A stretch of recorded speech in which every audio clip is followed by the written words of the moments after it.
Bueno, a continuación tendremos la conferencia magistral de inicio titulada Comunicación, culpable o inocente, logros y fracasos de la comunicación inserta en la estrategia corporativa, que estará a cargo de Luciano Elizalde, quien es académico y consultor en comunicación estratégica y de crisis y en asuntos públicos. Le damos la bienvenida para presentar su disertación magistral. Adelante, Luciano. Gracias, Carolina. Bueno, y felicitaciones ante todo por el inicio de este nuevo congreso y muchísimas gracias por la invitación.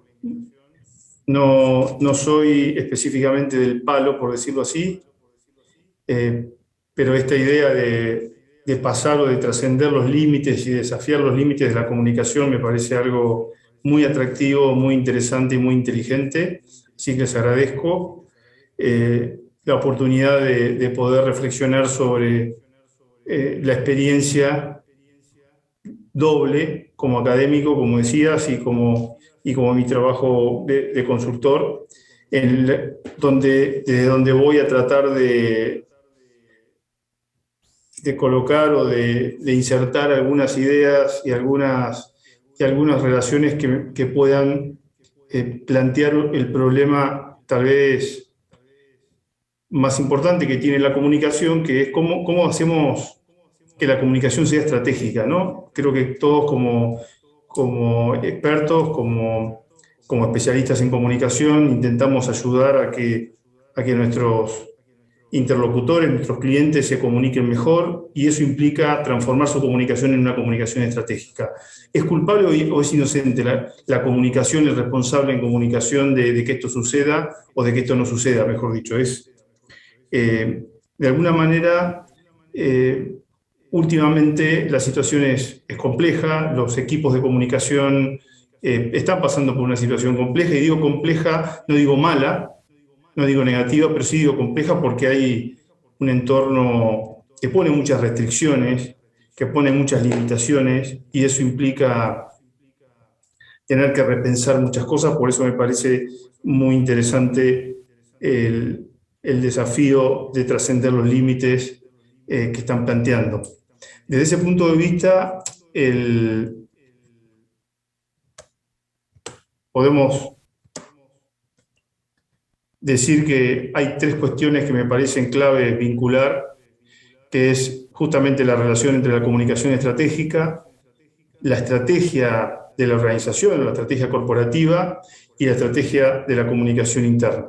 Estas tres cuestiones, como nunca, están hoy, creo yo, bajo la lupa, bajo la observación. La comunicación interna empieza a tener otro rol, o uno ve en las organizaciones que está teniendo otro rol distinto en el planteamiento estratégico. Tiene una función ya no subordinada, podría decir así, sino que tiene una función que cada vez más acompaña a los planteamientos y al enfoque estratégico de la corporación y de la comunicación en general. Desde el punto de vista del planteamiento de un enfoque estratégico, no de estrategias de comunicación, es decir, no de movimientos o de tácticas que uno puede tener necesidad de implementar o de diseñar y de realizar, sino de tener un verdadero enfoque estratégico de la comunicación en su totalidad. En una organización, la comunicación interna la vemos con roles que son cada vez más políticos, por decirlo así. ¿Por qué digo políticos? Si lo vemos desde una perspectiva general, la problemática o el problema de este enfoque estratégico de la comunicación pasa por distintos niveles a los que se tienen que insertar. Esta matriz de gestión estratégica que les estoy mostrando es de un autor que se llama Edward Luttwak. Está bastante cambiada porque él no la usa para estos fines, pero cuando uno está pensando en la relación que tiene la comunicación y la comunicación interna con la estrategia corporativa, la estrategia de la organización, está pensando o debería pensar en qué medida hay relaciones verticales entre estos niveles, y al mismo tiempo de qué modo se resuelven los problemas en cada uno de ellos. Es decir, el desafío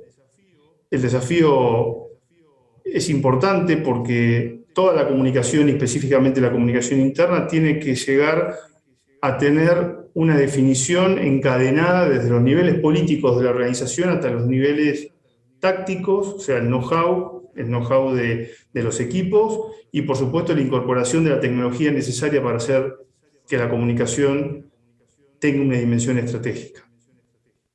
Este desafío, esta relación entre tenemos que hacer una comunicación que sea estratégica, la tenemos que insertar en la estrategia de la organización y para eso nos tiene que acompañar la comunicación interna necesariamente.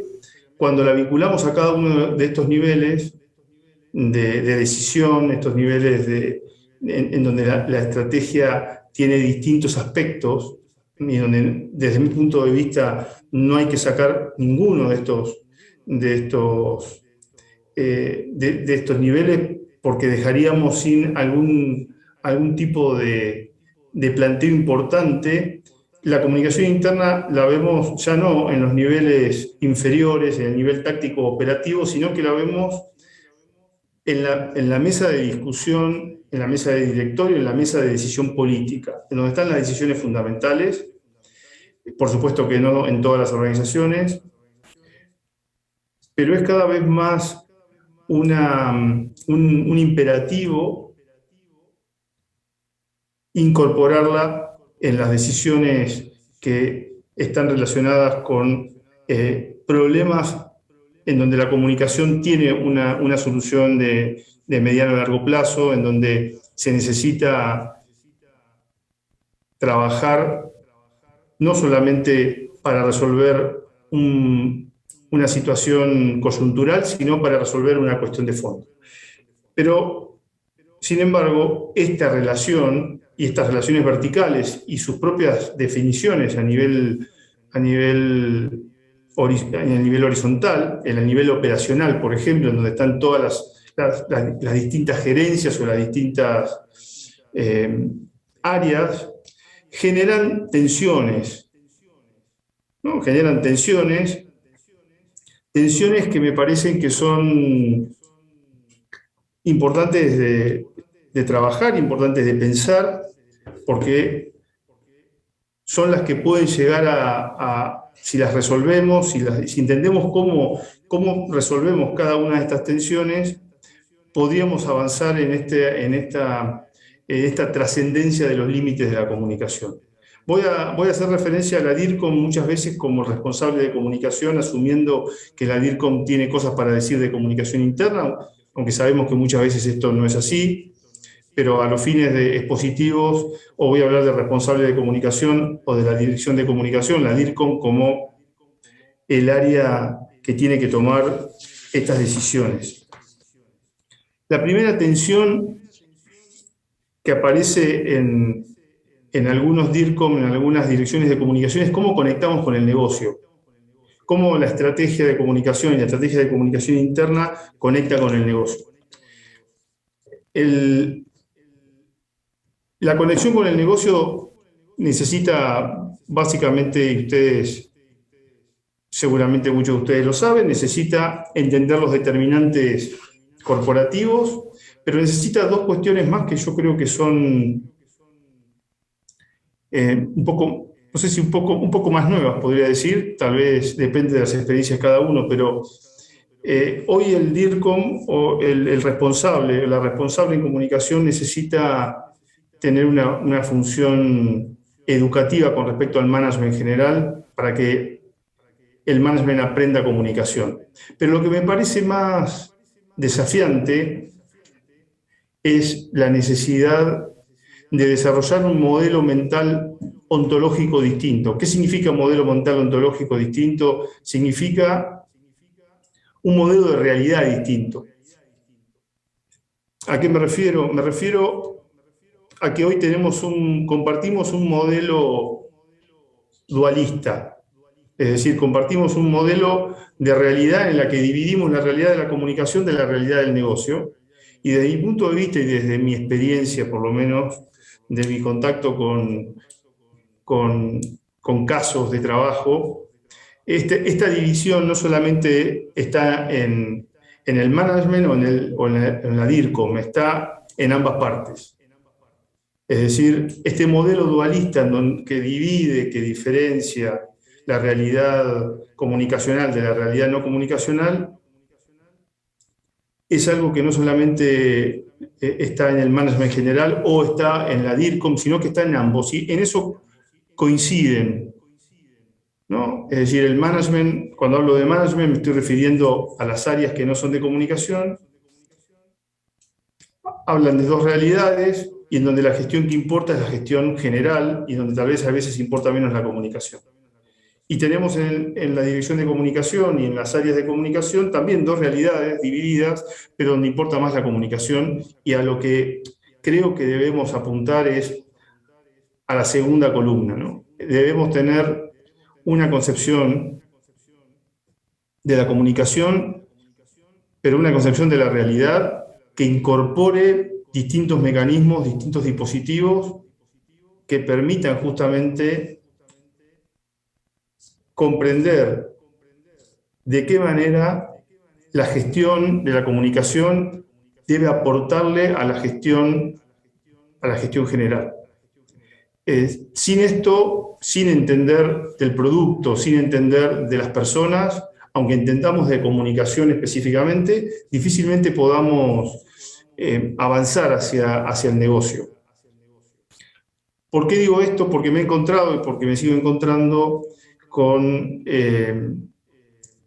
personas incluso de comunicación que no terminan de conocer la acción, si bien no ha cambiado tanto, hemos cambiado mucho nosotros, entonces vemos la comunicación de un modo distinto y hacemos que la comunicación sea distinta, y sobre todo tendremos para ese modelo simétrico que cambiar nuestra meta. Y a mí me gusta pensar que la comunicación lo que ayuda o en lo que colabora es a la construcción y al mantenimiento de un proyecto, es decir, a la construcción de la realidad del proyecto. ¿Por qué quedarnos con acompañar y con comunicar si tenemos que construir? El modelo simétrico, que es un modelo que, como les digo, necesita no dividir la realidad, sino integrarla, este modelo simétrico necesita, por otro lado, comprender que la comunicación es un mecanismo para la construcción de la realidad, porque construimos realidad, porque los proyectos en donde nos insertamos son proyectos que se tienen que construir y luego de construirlos los tenemos que mantener. ¿Cómo conectar el negocio entonces? En primer lugar, haciendo un esfuerzo desde la perspectiva de la comunicación, haciendo un esfuerzo desde nuestra visión para entender mucho más de lo que entendemos de la actividad y del negocio al que nos dedicamos, integrando en este modelo que no separa, sino que conecta y que articula. Muchas veces les exigimos o le pedimos al management que entienda de comunicación. Desde mi punto de vista es mucho más práctico empezar el cambio por nosotros, empezar el cambio por este nuevo modelo de realidad, que por supuesto que no es nuevo, que está planteado en otros ámbitos de las ciencias sociales, de la antropología, del management, para dejar de tener esa dicotomía que no nos permite entender las cosas como deberíamos hacerlo. Tensión número 2, ¿cómo gestionar la transformación digital? Esto es otra problemática, otra cuestión que aparece en los pedidos o en las solicitudes y en las conversaciones con las oficinas de comunicación, ¿no? ¿Cómo entendemos la Web 3 y lo que se viene después de la Web 3? La web semántica, el metaverso, la conectividad ubicua, el blockchain, la identidad digital, el gran problema de muchos de nosotros cuando tenemos que trabajar o pensar o investigar sobre la diferencia que seguimos haciendo entre esa identidad física, o sea, identidad fuera analógica y esa identidad digital. Ahora, el problema que me parece importante, el problema crítico para trabajar o para acelerar la gestión de la transformación digital, para insertarnos en la transformación digital, es el último de los problemas que está en la presentación, en esta pantalla, la descentralización. La descentralización de la web, la descentralización de toda la comunicación. La dicotomía a trabajar es centralización, descentralización. Sabemos muy bien que no es posible pensar más en una comunicación centralizada. Las capas de Internet se están descentralizando completamente. Afecta a la capa 8 de Internet esto, o sea, nosotros tenemos un sistema muchísimo más complejo, tenemos un sistema muchísimo más libre. La complejidad, la libertad no siempre de alguna manera nos trae.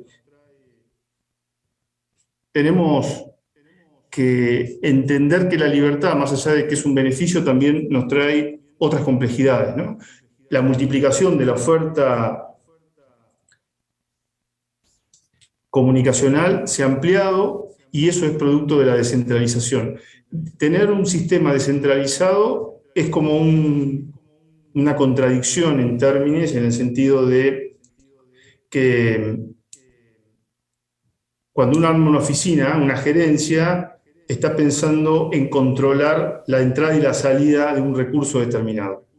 Cuando se pensó en una gerencia de comunicación, cuando se pensaron en las organizaciones, tenían que tener oficinas y gerencias para gestionar la comunicación, en realidad lo que se estaba pensando era que tenían que de algún modo centralizar lo que pasaba en comunicación en la organización. Sin embargo, esto es lo que se está contradiciendo con este cambio. Tenemos que aprender a meternos en el proceso de descentralización de la comunicación, como, bueno, esta descentralización multinivel, en primer lugar, desde el punto de vista operativo, según los niveles de la matriz estratégica que mostré al principio, es una alianza entre la DIRCOM y la IT, ¿no? Es una alianza necesaria, operativa, del management entre estas dos áreas. Tenemos que tener, por supuesto,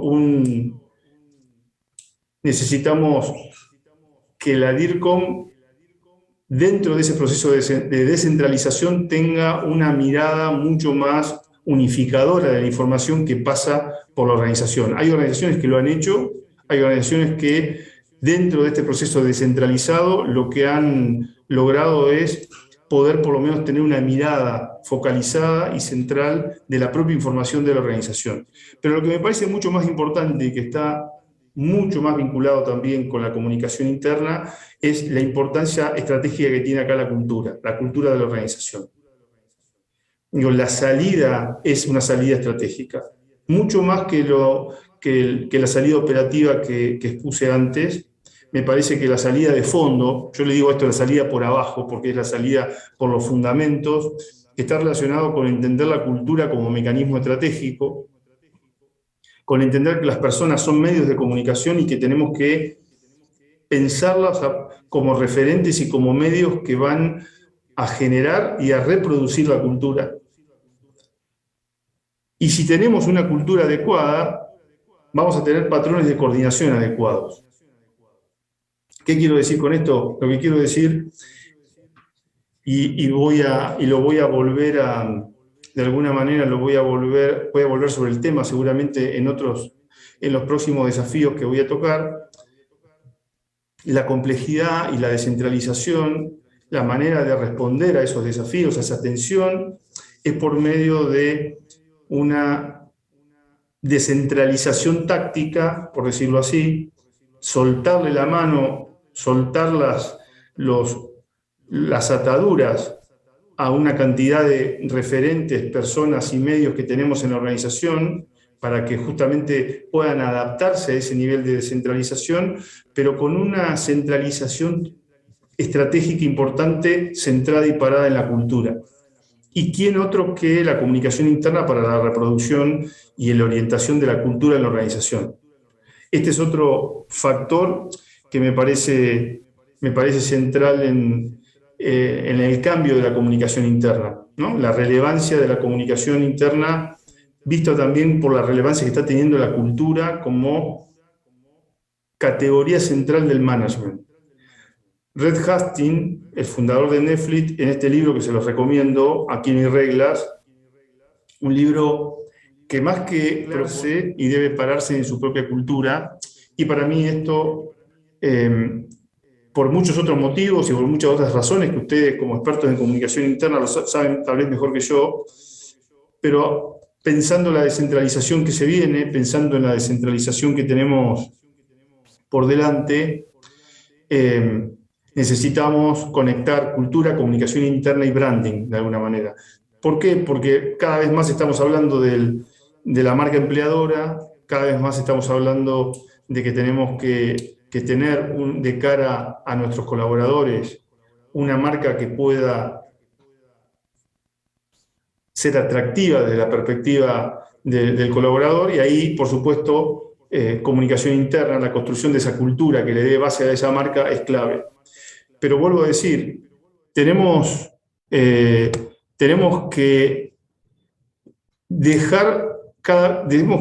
cada vez más dejar que se vea lo que pasa adentro. Entre otras cosas, por eso aparece la alianza con otra área estratégica, ¿no? Con compliance. La DIRCOM tiene que aliarse a compliance. Hemos trabajado el año pasado en este tema. Bueno, les estaba diciendo que uno de los problemas que uno puede encontrarse dentro de las direcciones de comunicación es el problema de la demanda de transparencia, no solamente en stakeholders externos, sino en stakeholders internos de la organización. ¿Cómo transformar la percepción de caja negra en una caja translúcida, ¿no? En ciencia se habla de caja negra y caja translúcida para diferenciar el proceso que se ve la entrada y la salida, entra algo y sale algo, pero no sabemos qué es lo que pasa dentro, a un proceso en el que podemos observar los mecanismos internos, como está la imagen en la presentación, en la diapositiva que les estoy mostrando. ¿Cómo avanzar hacia la caja translúcida? En primer lugar, desde el punto de vista operativo, es con una alianza con compliance. Compliance se ha transformado en un jugador muy importante en este momento en las organizaciones, y mi sensación es que comunicación todavía no ha tomado nota de cómo vincularse y de qué manera es posible de alguna forma aprovechar y capitalizar las fortalezas de esta nueva función que es tan importante. Por otro lado, tenemos que apelar a otro proceso de comunicación, a otra forma de comunicación vinculada a la percepción, que es, o que son, mejor dicho, las señales. Los mensajes que damos necesitan estar de algún modo ordenados, producidos, diseñados en formas de señales. Esto implica que a los valores comunicacionales que hacía referencia antes le sumemos dos: la coherencia y la consistencia. La coherencia como valor comunicacional es cada vez más preciado, creo yo, y es la relación y el vínculo entre el decir y el hacer y el decir, pero además necesitamos algo en donde justamente la dicotomía interno y externo es fundamental: la consistencia, ¿no? La conexión entre el ser y el aparecer. Trabajar sobre ambos es realmente clave. Una recomendación de un autor que a mí me gusta mucho, Diego Gambetta, un italiano que está en la Oxford University, que trabaja en temas es un experto en la capacidad que tienen las organizaciones en dar señales. El libro que les estoy proponiendo leer justamente pareciera que es lo contrario a la transparencia, pero es justamente la organización que sabe de qué modo no ser transparente, con lo cual podría ser también transparente. Lo importante y lo interesante no es tanto el relato del caso, aunque sí es divertido el relato del caso, como el planteamiento que tiene este autor acerca de las señales que funcionan. Fundamentalmente lo que dice Diego Gambetta es que tenemos que dar señales que tengan un costo, que sean costosas. Las señales efectivas son señales con costo. Son señales que son percibidas por otro como señales que para el emisor tienen un costo. Y ahí la relación interno y externo es clave, porque muchas veces nuestras audiencias internas saben que lo que hacemos no tiene demasiado costo, entonces no somos creíbles. No alcanzamos a ser tan creíbles cuando lo que hacemos tiene poco costo para la organización. Algunas veces, al contrario, tiene costo y no se percibe ese costo, y ahí me parece un lindo desafío desde el punto de vista de una estrategia de comunicación, de cómo es el diseño de esa señal para aumentar entonces la transparencia. Coordinar la comunicación interna y la comunicación externa, centrarse en el sistema perceptivo, pensar señales que sean percibidas como costosas para nosotros y ordenar de esta manera los valores de esa comunicación, en donde la claridad, la adecuación y la distinción como valores semióticos comunicacionales claves estén acompañados de la coherencia y la consistencia, como les decía antes, cada vez que pensamos en algo para hacer y en algo para decir. ¿Cómo operar con el volumen de información y con la velocidad que tiene esa información? ¿Cómo gestionar semejante cantidad de información? Problema operativo y operacional que desde mi punto de vista también tiene una salida por abajo, es decir, tiene una salida o una respuesta desde el punto de vista de los fundamentos, desde el punto de vista de la teoría, desde el punto de vista yo diría, del planteamiento estratégico. La quinta tensión que aparece es, desde mi punto de vista, cómo operar con el volumen de información y con la velocidad que tiene la información en la actualidad. Cómo gestionar esta cantidad de información es un problema, y a la velocidad a veces se transforma en un problema. Pero ¿cuándo se transforma en un problema? Se transforma en un problema cuando no podemos equilibrar suficientemente esta distinción o esta dicotomía entre lo dinámico y lo estático, que es clave en la posición y en la visión estratégica. Si hay algo que el fundamento y el pensamiento estratégico profundiza y da respuestas, es sobre cómo coordinamos, cómo equilibramos lo dinámico y lo estático, lo que cambia, lo que se mueve, lo que es coyuntural, de lo estable, de lo permanente, de lo que no cambia. El entorno se ha modificado, necesitamos una matriz de distintos niveles estratégicos. Estos niveles estratégicos están incorporados al pensamiento estratégico y al pensamiento estratégico de la comunicación. Necesitamos, básicamente con esto, una estrategia líquida. La palabra líquido se ha hecho famosa en las ciencias sociales.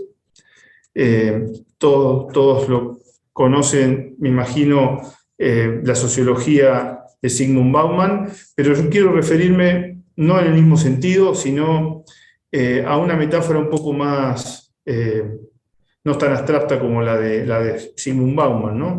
¿Por qué estrategia líquida? Porque en este momento, con este nivel de velocidad de información y esta cantidad de información, la estrategia no debería ser ni tan volátil, o sea, gaseosa, como para que desaparezca delante nuestro y no la podamos identificar y no nos pueda afectar, pero tampoco puede ser, como lo era, tan rígida y tan incambiable, tan inmodificable como lo fue en algún momento. Estos extremos, lo gaseoso y lo físico, por un lado, y lo material, ¿no? Y lo concreto y lo volátil, lo totalmente volátil, la negación a la estrategia, por un lado, o atarse a un plan estricto son dos salidas que no permiten, de algún modo, no permiten manejar esta cuestión. ¿De qué se compone una estrategia líquida de cosas que conocemos desde mi punto de vista? De definir intereses, de definir valores que son estables, que son lentos en el cambio, pero modificando justamente compromisos o teniendo menos estabilidad en los compromisos, en las relaciones, y por supuesto buscando adaptación a las coyunturas que son definidos por esos valores y por esos intereses. De hecho, operar la pregunta y el estrés de algunos por operar en esta velocidad de la información, en este contexto, con esta velocidad y con este volumen de información, debería ser interpretado no de manera absoluta, sino de manera relativa. ¿Qué es lo que pone la relatividad? La relatividad la ponen nuestros intereses, nuestros valores, los compromisos políticos, estratégicos con nuestros stakeholders y, por supuesto, con las coyunturas que son, de alguna manera, yo diría, seleccionadas por ellos. Les recomiendo a un autor, dos textos de un autor que me parece clave para la estrategia moderna, Richard Rumelt. En este primer texto de hace unos años, Rumelt habla de buena y mala estrategia, básicamente porque entiende que gran parte de lo que hoy se presenta como estrategia en algunas direcciones y gerencias y en algunas compañías no es estrategia, porque no tiene un diagnóstico que llegue a un problema, porque no tiene una guía de orientación y porque no tiene un plan de acción que resuelva ese problema. Y le recomiendo mucho más un libro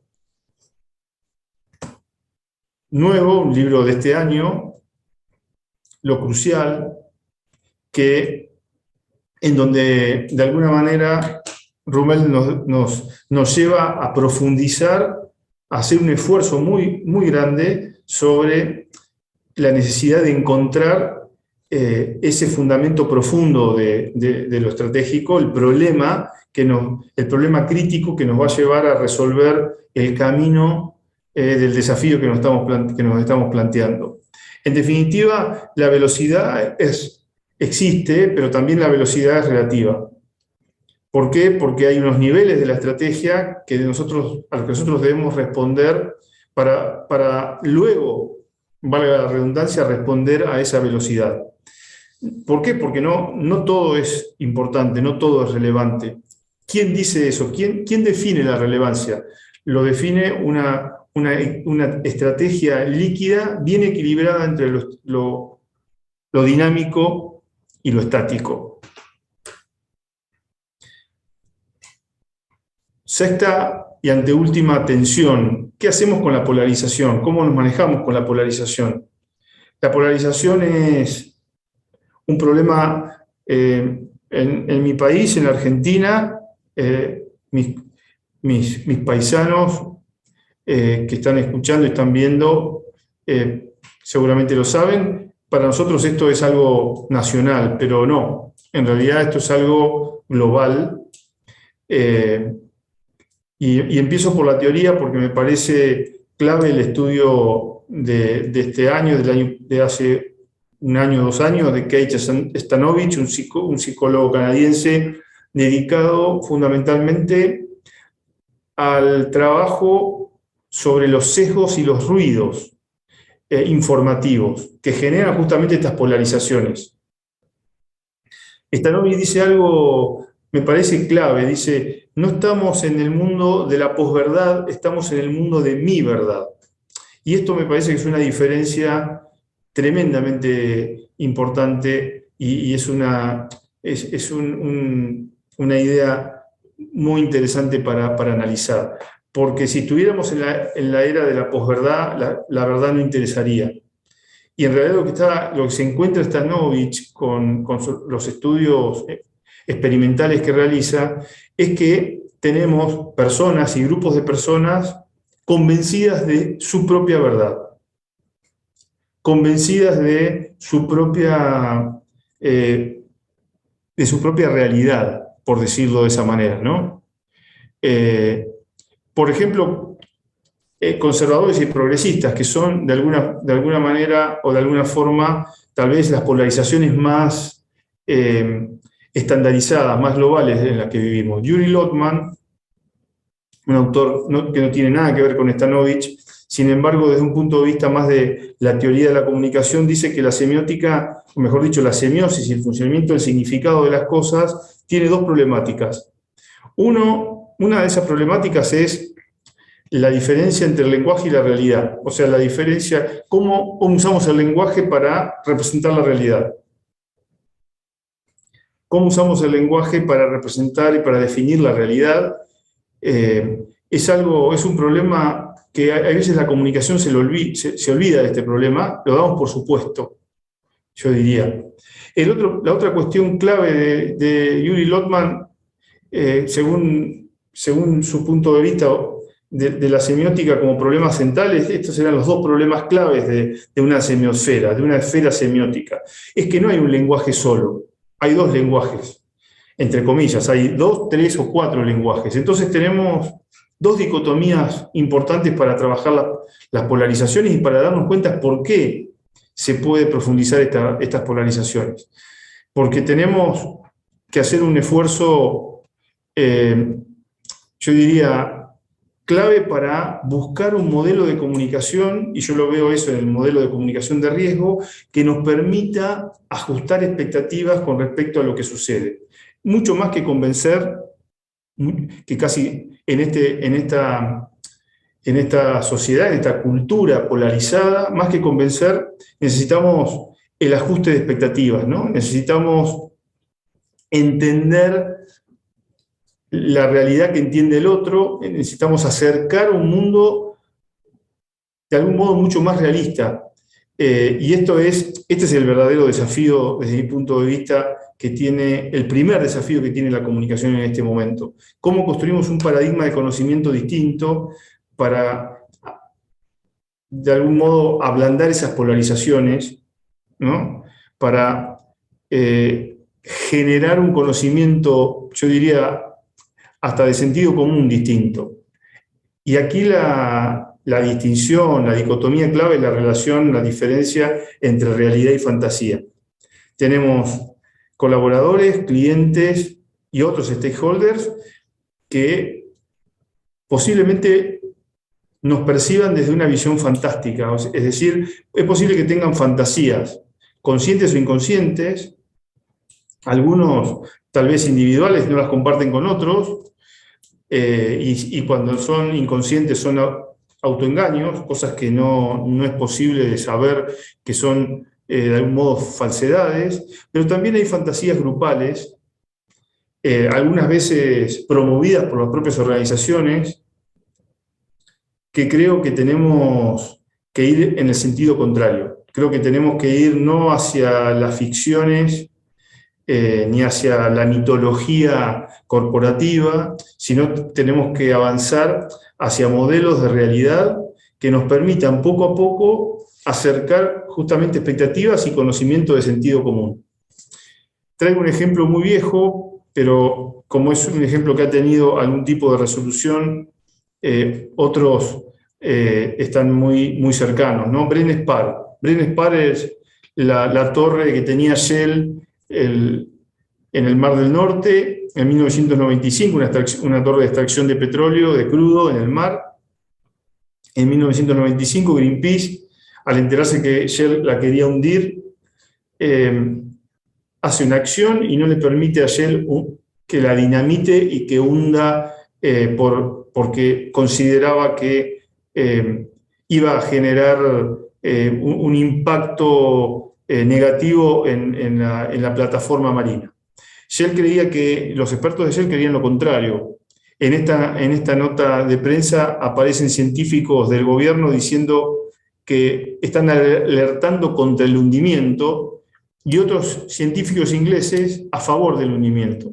Es decir, lo que estamos viendo es el primer problema que tenemos, o sea, lo que estamos viendo es que el primer problema que hay que resolver es el qué es real y qué no es real. No es un problema, es un problema mucho más básico del que creemos que hemos estado trabajando en comunicación, buscando, hay veces, entretener, algunas veces buscando atención, cuestiones que son claves para la comunicación de marketing, clave para la comunicación interna cuando los colaboradores no están enfocados o no están atendiendo lo que queremos las agendas que queremos que atiendan. Sin embargo, desde mi punto de vista, necesitamos ir hacia el planteamiento de lo que es real y de lo que no es real. Último punto, última atención, no porque sean en 7 haya agotado los problemas que uno puede pensar desde la dirección de comunicación, sino porque me parecía que era un problema interesante para proponer en un congreso de comunicación interna como este. ¿Cómo gestionar lo político? ¿Tiene algo que ver la comunicación interna con lo político? Algunos datos más de Edelman, en este caso con respecto a lo que deben hacer las marcas y la percepción que tienen las generaciones más jóvenes. En 2017, en el mismo estudio que hace Edelman todos los años, ante la pregunta de lo que tienen que hacer las marcas y de por qué las marcas se tienen que exponer o tienen que expresarse, el 50% decía que era cuando afectaba al consumidor. Básicamente estaba el consumidor puesto como el stakeholder clave para en aquellos momentos que la marca tenía que expresarse públicamente. Y en el 2022, sin embargo, las percepciones cambian hacia los empleados. Las marcas tienen que expresarse, tienen que dar la cara cuando el afectado es el empleado, cuando el afectado es el consumidor en un 59%, cuando el uso del producto o lo relativo al uso del producto se ha visto condicionado y afectado, cuando la fabricación del producto se ha visto afectado o cuando los valores core de la marca. Esto implica una concepción, yo diría, pública, ¿no?, muy importante a tener en cuenta para la gestión de la comunicación, más allá de que estemos en una compañía privada. El 81%... ¿Cómo? Perdón, te interrumpo. La verdad, una pena interrumpirte, pero no me quiero quedar sin espacio para preguntas. No sé si ya estaba cerrando con esta slide. Sí, estoy cerrando. Genial. Estoy cerrando. Los directivos deben estar personalmente visibles cuando discutan políticas públicas. El 81% de las personas piensa esto es realmente algo a tener en cuenta. Y el 60% piensa que el director ejecutivo debe hablar públicamente cuando se habla del trabajo, cuando está vinculado con el trabajo. Esto me parece que es clave. Desde este punto de vista, el punto o la cuestión central es lo público y lo privado, ¿no? De qué manera deberíamos, de alguna forma, entender que no todo lo que hacemos, aunque esté dentro de la organización, dentro de lo que creemos que es el mundo privado de la compañía, puede quedarse delineado sin afectar lo público o sin que lo público lo afecte, ¿no? Muestro la última diapositiva que resume un poco todo, Carolina, y ya vamos a las preguntas. Teniendo en cuenta la centralidad de la dirección de comunicación, el modelo ontológico para los negocios, la cultura para la transformación digital, la percepción para mejorar la confianza, la búsqueda de una comunicación de señales para mejorar la transparencia, la estrategia líquida para manejar ese cúmulo y velocidad de la información, un modelo realista para la polarización y centrarnos en lo público si queremos, de alguna manera, manejar lo político. Muchísimas gracias. Gracias a vos, Luciano. La verdad, un placer escucharte. Creo que más de uno estaba ahí anotando todo lo que decías y todos los libros que tenemos que leer ahora que nos has recomendado. Te hago un par de preguntas que fueron haciendo y que fuimos como compilando dentro de las cosas que iban preguntando, y tiene que ver con que, a ver, muchas veces la comunicación interna y externa se manejan en forma separada en las organizaciones desde hace muchos años, y como vos bien decías, en los hechos se ve que algunos asuntos se transforman en problemas de reputación, algunos asuntos que tienen que ver con lo interno se transforman en problemas de reputación por culpa de la no gestión, ¿no?, de la comunicación interna o una gestión deficiente. Y entonces ahí como que se hace más necesario esta integración que vos comentabas. ¿Cómo hacemos? La pregunta es, ¿cómo hacemos cuando el mindset está en el área de comunicación, pero no está en el board directivo o en las otras áreas, en compliance o en las otras áreas que vos ibas mencionando? A ver, a mí me parece que la pregunta, yo es lo que intenté decir, la pregunta es, ¿qué tenemos que hacer nosotros para entender más el negocio? Me parece que lo que yo he visto, el cambio de actitud de parte del management general con respecto a la comunicación, empieza a suceder cuando entienden que entendemos más el negocio y podemos colocar o podemos decir dónde va la comunicación de una manera mucho más precisa. En realidad el management no podemos pedirle más, que haga más comunicacionismo o que entienda más la comunicación. Yo creo que no es el camino es qué cambio tenemos que hacer nosotros. Nosotros entendemos, creo, a esta altura el conocimiento práctico de la comunicación es muy alto, hay muchos especialistas, realmente uno encuentra en equipos de trabajo, en la política, en el tercer sector y en las compañías, gente que sabe mucho. Lo que tenemos que tener cuidado es que no podemos saber más de comunicación que de management específico de la organización, porque si no, no tenemos el reconocimiento necesario de quienes toman las decisiones a ese nivel político que yo mostraba en el diagrama de la matriz estratégica. Buenísimo, muchísimas gracias. Bueno, agradecemos a un grande como Luciano Elizalde, que nos compartió la primera ponencia de este primer día.